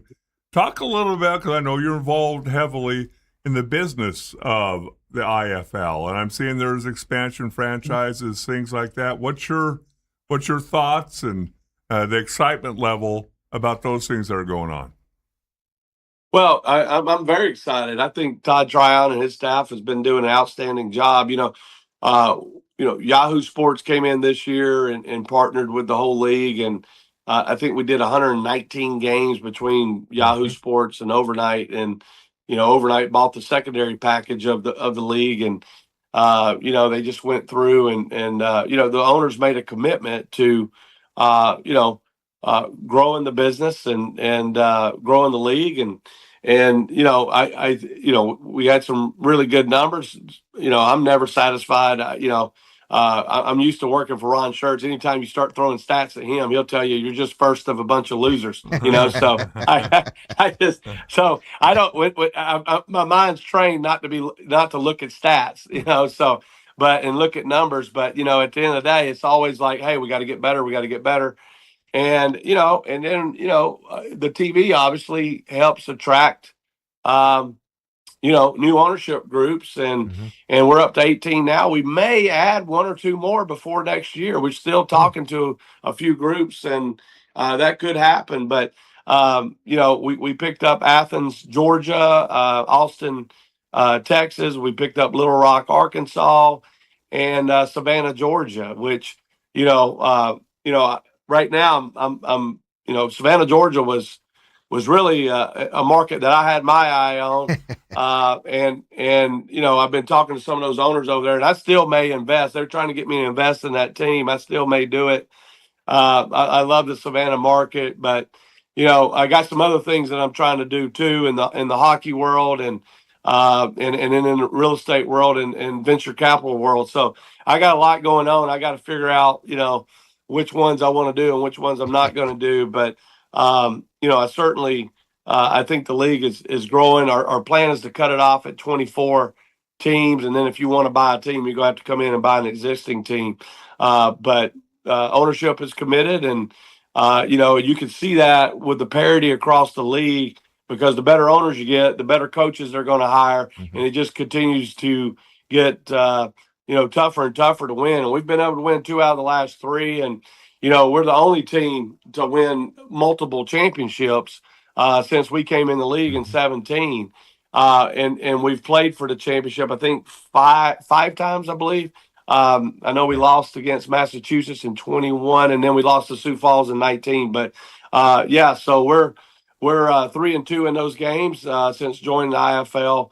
But we've had a good run in the indoor football league, and I'm extremely happy. I mean, we've done it in the 2 biggest leagues in the arena indoor space, and the arena league when they were on top, and now the indoor football league is on top. We've done it in both, and we're the only ones to be able to do that. And so I'm very proud of that. I tell you another thing that got our players in the right mindset when we were down in Tucson was, I don't know if you went to the awards banquet and the press conference, but it was like the Green Bay banquet. Okay. And I was sitting up there just soaking it up because I knew my players were sitting over there getting pissed. I mean, they won every award that you could possibly give them, probably about 6 or 7 awards. And then, our dance team, we got first, our Sidewinders won the best dance team. And great, they deserved it, and we were happy for them. But I knew it was pissing my guys off that was all we got, right? Yeah. So, so I knew by the time we got to the game, we had them in the right mindset going into that game. Yeah, that was going to be one of my last questions, was because you mentioned that after the game. I didn't go to that. We drove back up here and went back down the next day. But you mentioned that after the game. Man, it was the Green Bay Awards show last night, and we had to sit there and watch it. And that's got to be the most motivating thing on the planet, right? To see that with the opponent you're about to play. But my last question for you, I asked you this after the game, and I want to ask it to you now that you've settled down. It was right after the game, but you came in, first time we saw you this year, first home game against San Diego. You guys won that game, and you went into there, and you had a little chip on your shoulder, and you said, I was needled all off season, and there's going to be consequences for that this year, and we're here coming for it. And at the end of the year, there's going to be consequences. And, of course, you raised the trophy up at the end of the year. So that was your motivation. You talked about going and watching your son play in Kansas last season. Got healthy, kind of got all that done. Well, now that you've won the championship, 2 out of the last 3, we know you're not going to settle. But where do you find the motivation going into next season, this offseason? You have a young team. I don't know the contract situations, who can come back, who isn't. It's tough to that. But where do you find the motivation going into next year for an encore to this season? Well, let's go back and touch on that needling behind the scenes because, if you know me, anybody that says anything or pokes the bear, I don't forget that stuff. I remember it because I'm a competitor. So I'm like, oh, this person thinks this, and but listen, in these leagues, and not just our league, but in any of these leagues, there is always envy and jealousy when there's a team that's constantly on top and they're just constantly trying. I mean, you could travel around the United States and everybody hates Alabama because they won for so long under Nick Saban, right? Dale and the So Cowboys in the '90s, another example. Yeah, what yeah. 100%. I mean, I didn't like them back then either, you know. So, but you know, but at the end of the day, it just goes with the territory. And there's a lot of, you know, every time you turn around, you know, they think you're trying to get some kind of advantage just because you ask a question, you know, and you know, but there's a lot of needling, and there was a few people that you know, I felt like was trying to poke the bear a little bit. And, you know, I even had one coach running around trying to tell all these little podcasts that, you know, might have 5 followers that, you know, oh, KG's lost he's lost his juice in the league and all this stuff. And, you know, look, I don't even look at it like that. Once I sign my name on something, I always said I'm going to sign my work with excellence. And, you know, I wanted to see this league grow, and I've done, you know, I feel like I've done a lot for this league, helping recruit ownership groups.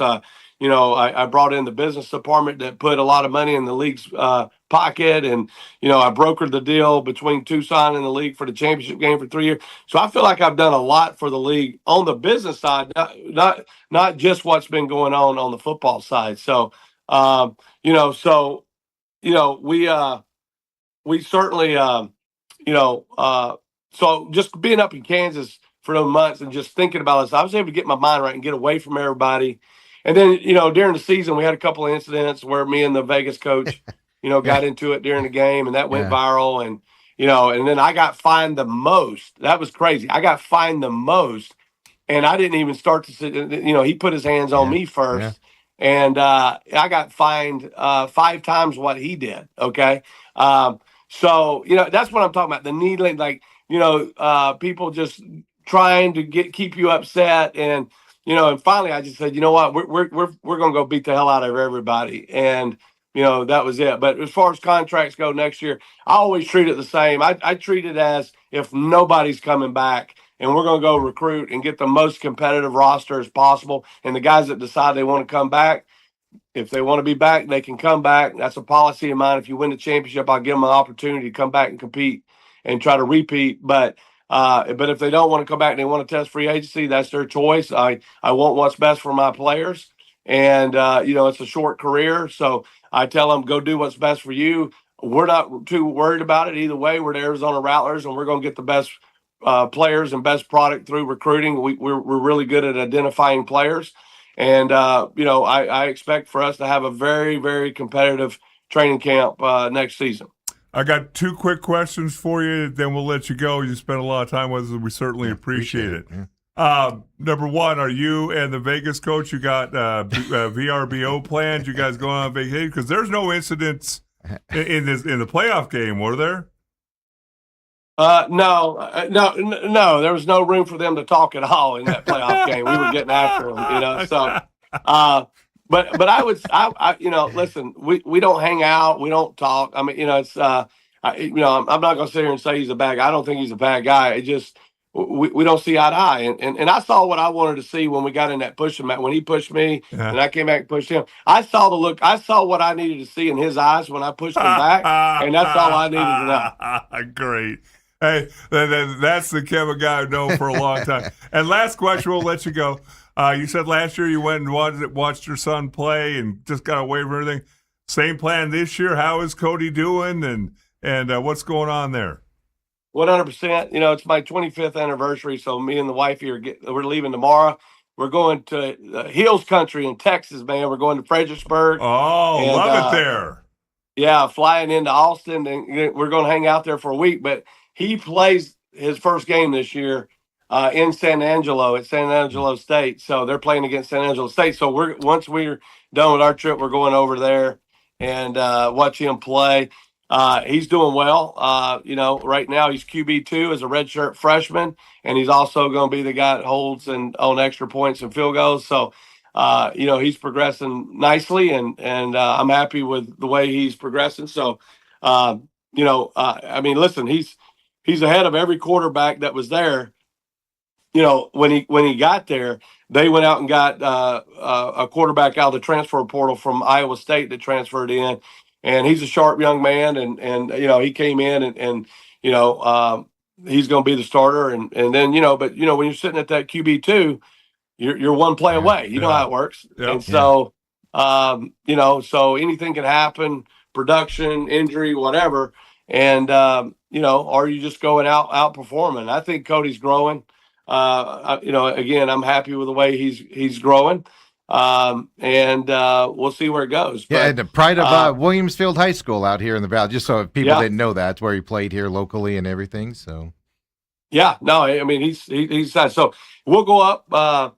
First two games we're going in to see them next week, and then the next week we're going to fly into Kansas to see them play, and then they have a bye week, and after that bye week, Kathy and I go up for 2 months for the rest of the season. And watch those games. What's great about that MIAA conference is all those games are within 5 hours, so it's easy to bounce around and get to, and it gives me a little bit of a break too. I love being out of the office where I could get a lot of work done and just be by myself and go. I work a lot faster that way. Do the other coaching staffs, if they're starting to struggle, do they look at you and go, "Hey, how would you get out of this?"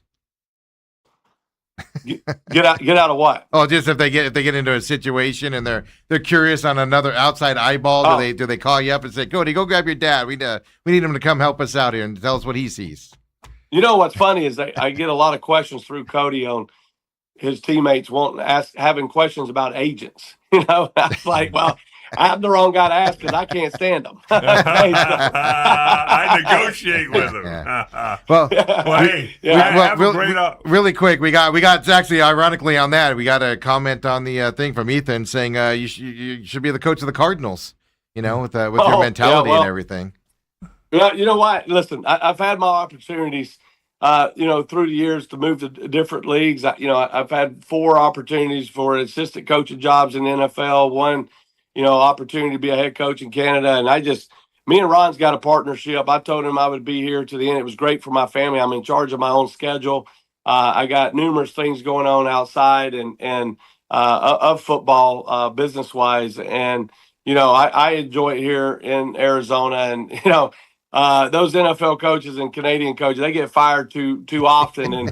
And the way I see it is I like to control my own fate. And, that was one of the issues I had about Canada was, they had a GM. They wanted to pick my players, and I was like, well, I've always been successful picking my own players, and I don't even know you, so that just wasn't going to be a fit for me. And so so I enjoy being able to have final say over the roster. Now I have it over the business side. I love building the relationships in the community. Community's been great. But I love it here in Arizona, and I think when Ron decides he's done, I'm going to be done. And Kathy and I sold Tucson last year. That was another thing we got off our plates, and we owned that team for 7 years, and we sold it. And I'm just getting to a position where I really don't have to work anymore, and but I do this because it's fun, and I enjoy the relationship with the players, and So I'm going to keep doing that as long as I can, and I hope Ron wants to do it as long as he can. But if he decides to move on, then that's it. I just don't know if I would trust any other ownership group. And me and Ron are just, he's a man's man, I'm a man's man, and we run it that way. That's our culture, and I just don't know if I could at this point in my career go to another team and trust the structure of any other organization. I think ours is the best, and we've spent 17 years building it, and I feel like we've built a dynasty here in the desert. Kevin, as always, we appreciate your time. Let's do a little more often, and have a great off season. Appreciate you guys having me on. You got 8. We'll see you next year. And next year I'll be a little more forceful. Get you on. I kept telling Jay, I got to get coach on. And with your practice schedule and stuff. So next year we'll work something out, and we'll talk more about your strategy of onside kicks that everybody always gets upset with you about. So, and I'll make sure I'll go in and tell my staff today that you think that the East teams are bigger than ours. Yeah. I walked over to that Green Bay on that media day, and I was standing next to those guys because they were just big dudes. And that doesn't mean that you guys didn't control them or anything. And I was actually joking around with them, like, what do you guys eat in Green Bay up there? You guys are pretty big. So, yeah, use it as motivation. I'm more than happy to give you that motivation, Coach. Hey, we'll see you next time. Have a good offseason, and we'll see you next year, all right? Thank you, guys. I appreciate you, man. For everybody else, we'll take our break here, come back, and talk a little of that. That's fun, Dale. Good having Coach on here and everything. We'll talk about that interview. He said a couple of things that always kind of piques my interest. Nothing bad, but like to talk to Dale about that as the old guy that used to call them. So let's come on back, talk about it. Main events.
And we're back here. Main events here. We just had, thanks to Rattlers head coach Kevin Guy joining us.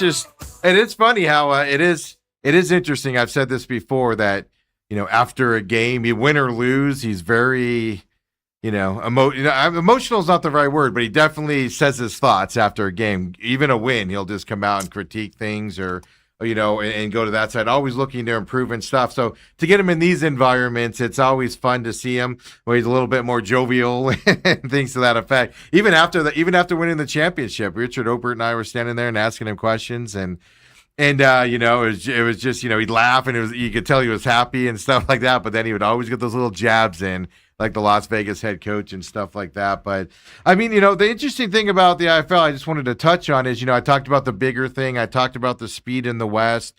Overall, I do think the West generally is better. This year we saw it change throughout it. But, Dale, you didn't watch them as much this year because obviously you weren't the analyst as in years past, like you were for a bunch of years. But I brought up the offensive linemen and the changes they had to make because of injury, and they really improved that position. It's not a knock on Park. He was really good lineman, but when he was in there in center, their offense kind of struggled a little bit and stuff like that. One thing I've observed and I want to get your opinion on is coaching, especially in the IFL, but in a lot of these football leagues, it's a big deal. And if you have good coaches, you're able to fix things and move on. And I think that's the difference between the good coaches and the bad coaches and the changes and stuff like that. You look at Kevin Guy over the years, and every single year he's competitive. And the one thing with this indoor football league is the way they've set up their contracts and veterans and things like that. You can only have so many veterans. They want changeover. They want multiple teams. You can only have so many guys good. after a certain amount of years. You can no longer be on that team. You have to move on or do something else. Right, yeah. but you can have a couple, and he always seems to pick the right guy. He always seems, it sometimes takes him half a season, but he always seems to get the right quarterback. I'll say this: the years he's won championships, it's taken him half a season to figure out that roster and things. It seems like the years that they've gone. There was 1 year they won, I think, 14-2. Yeah. And I think they lost in the championship game, or first round, or whatever. I know they were one time or one seed and lost in the first round. It was a bad loss. Too. Yeah. Yeah. But I think the thing is they embrace a challenge. I would have loved to have been a fly on the wall for those games that he gave up the offensive play calling duties. Yeah, because we talked about that on the show, because you even came in one time. I was like, did I not see? And I go, yeah, we were shocked too. We're just sitting there, and I'm like, is that not Kevin Guy? But it's interesting you brought that up, the Midwestern thing, because I mentioned it here on this program. I said that offense seems more relaxed when Riggs was out there. Yeah. I was like, when Kevin's out there, he's just animated. He's yelling all the time. He's telling them, yelling at him, telling him what to do. Then he was out there, and it just seemed like a calmness came over it with Max Myler out there. The thing that fascinates me most on the coaching side is, one, brand new defense, guy, all rookies until Merriweather came back, and then you said Dobbs came back as well later, even later than that. But to coach those guys and keep their heads up when you're 7-5, some bad losses they had there as well, where they got kind of beat up on the run game. But then the thing that I'm going to step back and remember this season the most for is you had the IFL MVP last year, and you bring him in. Mm-hmm. And I don't remember what game it was, 5 or 6. You bench him and bring Drew Powell in. And then Drew Powell gets 6 games or whatever it was. And then you go back to Myler, and then you go on the 7-0 run, and then ultimately a championship where Myler's the MVP of the championship game. If that doesn't say coaching and things, but like you said, you brought it up. It's not just coaching with Coach Guy. It's also he set the standard on the business side as well on how to run an IFL team and how to run a minor league team, to be honest with you. So that's what fascinates me the most. It just is as side notes there after that interview, and we don't need to toot his horn more than we need to do with all of his winning out there. And the other thing is he's actually kind of humble because another reporter came up, a guy from back east came up to him and said, how's it feel to be the Yankees of the IFL? He just looked at him and said, that's for stuff when I retire. We can talk about that. Right. My job is to be back here next year. That's my job, type of a thing. And it's fascinating to see that the confidence, we'll call it, and then also the humbleness that can kind of rile in there as well. So we appreciate him joining us as well, and we'll get him on more next season and stuff like that. And their practice times a little bit earlier, so we'll work that out a little bit ahead of time next year to get him in here. And 2 out of 3 years in a championship, Dale, that's not easy to do, right? Right. Mr. 3 in a row over there. Or 2 out of 4 years. No, 3 out of 4 years. I'll get it, Dale. I'll get it. Your day's winding down, Steven. Let me get my protein drink here as Your well. Your day's winding down. Ethan said in our ears, Steve needs a nap. Yeah, it pretty much sums it up there as well. Tonight, SCA gets underway at Pima tonight, Dale. Are you 7 going p.m., yeah. So I thought it was like an hour and a half, hour and 40 minutes from my house. I mapped it last night. It's 2 hours and 10 minutes. Really? Yeah. And you go the back way, right? Well, we just US 60 through Globe and that way. Yeah. That's the back way. I thought that's the only way as far as I know. Unless you're coming up south from Tucson. You go 10, or you can you don't want to go 10. That'd be like 3 hours at that point. 4 hours. From where we are, you take I-10. No, really? They won't take US 60? It's over by, I thought it was closer to Globe and the Indian Reservation right there. I thought it was closer to that. It's actually closer to Safford than I thought it was. So it is a little, and then you're driving through the mountains and stuff. So planning on going tonight, going to leave like 4:30. You going to check the weather? Yeah, I'm checking the weather. That's what I was just about to say. I'm not going to drive that far to sit in a lightning delay and kick off not until 11 p.m. That's how you got our relationship started off. That is, man. Coming out to Santan. Yeah, but that was Santan. That was 10 minutes from my house. Yes, it's sitting out there and getting a game delayed because of the lightning. That was Steve's first foray. Made it to halftime, and then the lightning came in, called it, and we had to go back Friday. I ended up not going back. And then you said, I'm not coming back. It's 10 minutes away. No, the kids had something on Friday night to be told. But I'll be checking the weather because that's where the storms will start to come in and stuff. I'm not afraid of the rain. It's just I don't want to get in a lightning strike. But no, we're planning on heading out there, and seeing SCA and Pima. I'm excited for both these teams tonight. So that's tonight at 7 p.m. Last night the high school season got underway. I saw Thatcher playing last night and everything. They beat the snot out of Morenci. I know, and which is interesting because Thatcher's supposed to be good. And Morenci's a bunch of mining kids out there, and that was a surprise in my eyes for the first game of the season. Yeah. But Pima's got their senior quarterback this year. Last year, the first game, he wasn't able to play because he got hurt, came back later in the season. So I think this is going to be pretty competitive tonight. And I'm interested in seeing all the new guys, of course, new quarterback for SCA. So that'll be fun tonight Well, getting started. And the one thing I do want to say, I'm sure Sheehan and the coaching staff are a little more nervous because usually in the years past you get a scrimmage in and you get to the guys get to hit another team and you get to see how they respond and all that. Well, they didn't get that because that got lightninged out. Yep. Yeah, he said that on Wednesday because I'm thinking this year, the way you remember 2 years ago when new quarterback came in, linemen were fairly new and stuff to that, and you guys didn't start very well that year, right. And then you can, of course, turn it on as the season went on. I'm expecting that kind of a start to I'm not saying they're going to lose as much as they did that time, but I'm expecting a lot of question marks, a lot of, I talked to him on Wednesday where I said, man, that year, 2 years ago, I distinctly remember the first game was a home game against Santan. And it would be like a punt thing. And your son-in-law would be yelling for the punt team. And half the kids were like someplace else. Mm-hmm. Everything, like they weren't ready to go out there. That got fixed quickly. But you have those little things where guys didn't need to know where to be and stuff to that. So I don't know. Are we going to see some of that tonight there? That's the stuff we'll be paying attention to, to get backed up. I think the coaching staff's more prepared to deal with this than they were last time. Going into it, but you never know. It's high school kids, man. You never know, and the coaching staff can be ready, but are the players going to be ready? Yeah. Well, it was even. I remember distinctly. They'd be like punt, and then they'd be like, "I need the punt team," and then everybody would start. Yeah, other coaches would start yelling, and you know that. Last year, the first game, I was trying to get the headphones fixed for everybody. I'd be like standing there, and they're like, "Can you get these headphones fixed while we play a football game?" I'm like, yeah, I'll work on them. So I'm trying to get them all in line. You're bringing Ethan tonight. All those little. Yeah, I don't think he's coming tonight. But he says he's busy. But those little things happen in first games of the year, especially on the road. And then let's face it, small town of Pima, man, they shut down the town to go to these games and everything, and they're expected to have a good year. So I'm looking forward to it tonight. High school season is here, Dale. It's going to be fun out there. But I want to end the show here, kind of. I don't. Marte aside, and Cardinals play tomorrow night. Some starters will play, quote unquote starters, some won't.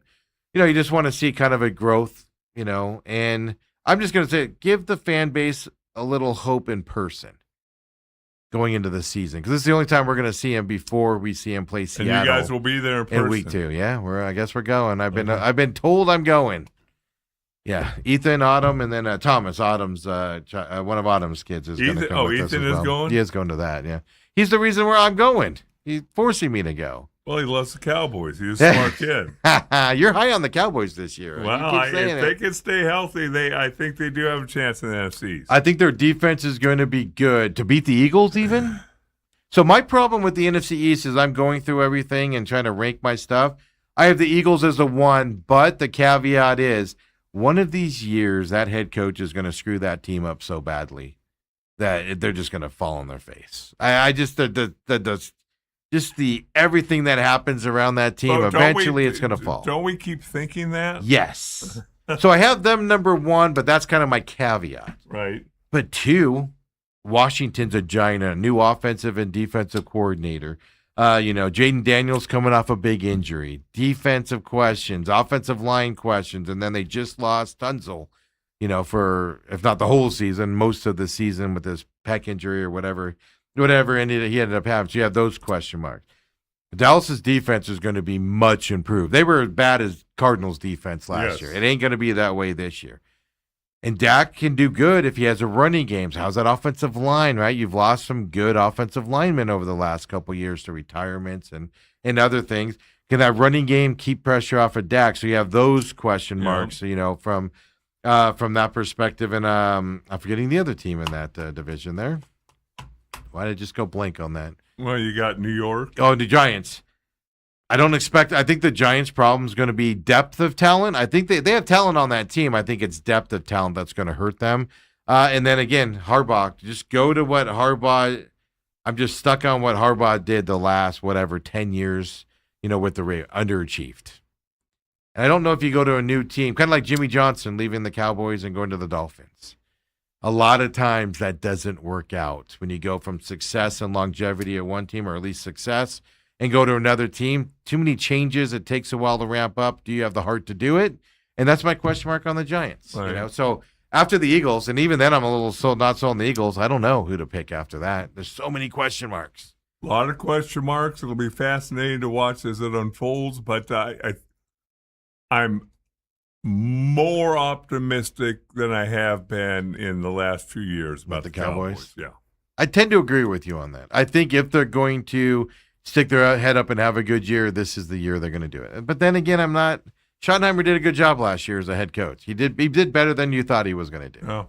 But then again, I'm also like, yeah, but it's Schottenheimer. Hey, old man Schottenheimer, great regular season coach. Great regular season coach. That is true. Just get to the playoffs, right? And then figure out if he can get you over the hump on that. But the thing that I wanted to leave off here is, man, the NCAA has screwed up college football beyond belief and college sports beyond belief. This is so weird. I saw earlier today, so if you don't know, the NCAA now is being forced to, if a player is on an NFL squad or Canadian squad right now, and they get cut, they still have, you have 5 years of eligibility, and they still have, and they only play 3 years or 4 years, you have a year left, they can go back to college and play it. Meaning I have a year left, Steve. That's what I was going to ask you. How many years do you got? Boy. How many years? I got 1 year and I got one play. I think it's for guys recently. I don't think it goes all the way back to your time frame. But what are we doing at this point, man? Yeah. Guys can leave, go try to be a professional, not work out. I read this morning that a few players that know they're not making their NFL roster and they know they probably aren't going to be an NFL player have asked their team if they could leave to go back to college. Yeah, release me. Yeah, just release me so I can go back. I'll make 500. I'll make 500 I'm not grand gonna play. as a starting right tackle. Yeah. What are we doing, man? What are we doing with this? Makes my head hurt. Just turn them into a minor league team at this point. They're the college football is now the UFL and it's a feeder league into the NFL. And kids can play 5 years. It's constantly changing. It makes my head hurt. It's ruining college and pro sports. I get people that like one and not the other. I like them both because they're just different. And now they're about to become the same thing. And I don't know if I'm going to like that. Well, we can't get out of here. Obviously, we'll talk more preseason football as we're inching closer to the regular season. They play next week, and then there's 10 days until the regular season. Then we got to fill some time. Well, but college football starts in that time frame, though, so... But we got ASU Morgan State coming up, Dale. We got to break down. Well, that's 3 days worth of content. Jeez Louise. We're breaking that down player by player. I want Morgan State's too deep in front of me the day before. You're going to get it. They're going to have stats, film. This weekend, the second of 3 playoff events for the PGA Tour, the BMW Championship. It's at Belle Arrive Country Club in St. Louis. That's like Missouri, huh? Yeah, it's in Missouri. And right now, J.J. Spahn, they obviously started yesterday, playing today. He's leading at -11. After 1.5 rounds. What's he leading by? That's the question. Is it another blowout like Scheffler last week? He's leading by 3. Is it? I find it fascinating that how fast and low scoring these tournaments are. For a tournament that's for all this money, you think they'd make it a little bit harder, right? Make them work a little bit harder. Well, it's always interesting because these guys don't want you to make it like a major golf course to where. Everybody's even? Yeah. Or +1? Yeah. So it'll be I get fascinating it. to see But there's a caveat, right? When, like last week, winning by 8 strokes was just like, okay, that's just stupid.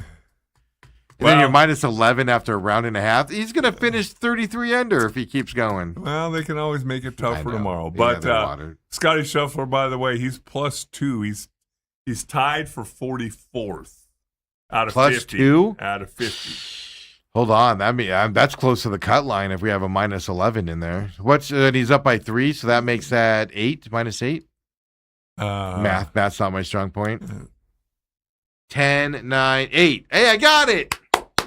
+2 is outside that cut line probably then. No cut. There's no cut. That's right. It's a playoff. You're right. It's only 50. Only 50. That's right. I'm sorry, guys. I forgot. It's been a day. Yeah. I embarrassed myself halfway through the show. I'm just going to embarrass myself at the end of the show also. Hey, Jeff Scheffler's the one guy that can come back from that, though, and make a run. I wonder what the weather's going to be in St. Louis. Obviously hot. It looked nice yesterday when I but turned the it on wind, for a few wind minutes. and stuff like that is the deal. But yeah, so that's going on.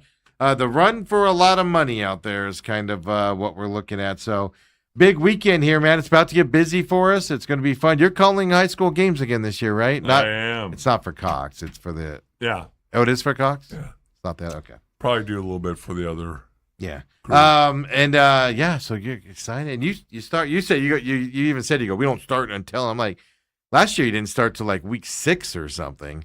It was like you started really late last week, and then this year, the Cox lineup's really good, actually. I was looking at that the other day. They had a lot of SCA B-roll in that promotion of the Cox Game of the Weeks, which cracked me up. I mean, they have a couple 2A games in there, but SCA is not one of them. But they had the SCA running on the field. Of course, I recognize it because I know the stadium. And you see yourself uniform. like we did in that celebration picture. That was brutal. That was brutal. I'm so going on a diet. That's not me. Yeah, so it'll be fun. But we'll be. That was not me, Dale. Oh my goodness, it's spitting. I know exactly. I think it was that shirt that No, you were wearing. no, it wasn't. It was a Rattler shirt. That was a coach. I know exactly. I don't know what that coach does, but I know exactly who it was when I saw. But I saw that picture. It was Ron Brown Jr. of the Rattlers and Coach Guy, and then there's a guy that's short and chubby behind him with the back to him. And Dale was saying it was me. I was insulted by that. Bald. Killing me, Dale. Pit stop coming up today as well, folks. We're going to get that done and get that up, so pay attention. IndyCar's in Washington, D.C. this weekend, Dale. Driving around the all the monuments and everything. It's going to be at least a scenic race, if anything. Coming up, folks. We'll see you on Monday morning, 8 o'clock. Come back and join us here live on YouTube.